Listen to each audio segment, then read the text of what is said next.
أعزائنا المشاهدين، ولا زال الحديث مستمر عن انتصاراتنا العسكرية المصرية القديمة، وده تسجيل خاص بخصوص شهر أكتوبر وانتصار العاشر من رمضان السادس من أكتوبر. السادس من أكتوبر 1973، وانتصرنا على العدو الإسرائيلي، وكان انتصار طبعا جميل جدا. واحنا بالنسبة لنا في العصر الفرعوني كان انتصار عظيم جدا على العدو الصهيوني، على العدو الإسرائيلي. وإن شاء الله دايما تكون انتصاراتنا على أعدائنا باستمرار إن شاء الله إلى أبد الدهر إن شاء الله.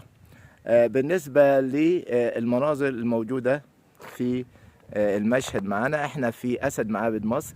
أنا حضراتكم بطلق عليه أسد معابد مصر، يعني لو كان للمعابد أسد وتشبيه بالأسود، فهو معبد الكرنك أكبر معبد في الدنيا كلها.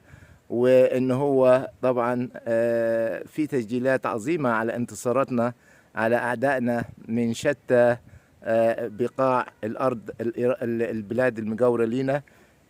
طبعا انتصارات عظيمة، وأول من ابتكر فكرة تسجيل هذه الانتصارات الملك سيتي الأول أبو الملك رمسيس الثاني في الأسرة 19. وإن شاء الله هنشوف كيف كان النصر على قبائل الشاسو.